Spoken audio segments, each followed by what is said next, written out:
తిరుపతి నగరంలో వ్యాపార సముదాయాలు, అపార్ట్మెంట్ల నుండి చెత్తను వేరువేరుగా సేకరించాలని, ప్రజలకు ఆహ్లాదాన్ని అందించే పార్కులను శుభ్రంగా ఉంచాలని తిరుపతి నగరపాలక సంస్థ కమిషనర్ ఎన్ మౌర్య అధికారులను ఆదేశించారు. నగరంలో అభివృద్ధి పనులు, ఇంటింటి చెత్త సేకరణ, పన్నుల వసూలు తదితర అంశాలపై అధికారులతో సోమవారం కమిషనర్ సమావేశం నిర్వహించారు. నగరంలో అభివృద్ధి పనులు, ఇంటింటి చెత్త సేకరణ, పన్నుల వసూలు తదితర అంశాలపై అధికారులతో సోమవారం కమిషనర్ సమావేశం నిర్వహించారు.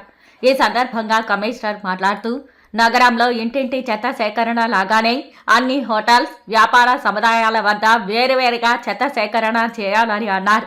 వేరు చేసిన చెత్తను అందరూ నగరపాలక సంస్థ సిబ్బందికి అందించేలా చూడాలని అన్నారు.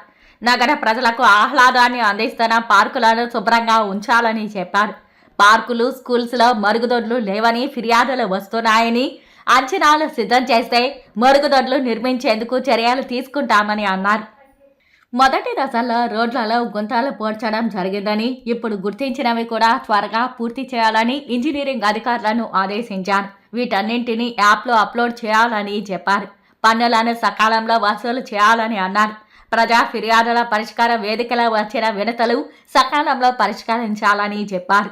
అన్న క్యాంటీన్ల నిర్వహణ, నాణ్యమైన భోజనం అందించేలా పర్యవేక్షణ చేయాలని అన్నారు.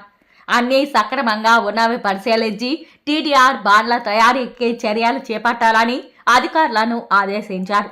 అన్ని విభాగాల అధికారులందరూ సమన్వయం చేసుకుని అభివృద్ధి పనులు వేగవంతం చేయాలని అధికారులను ఆదేశించారు.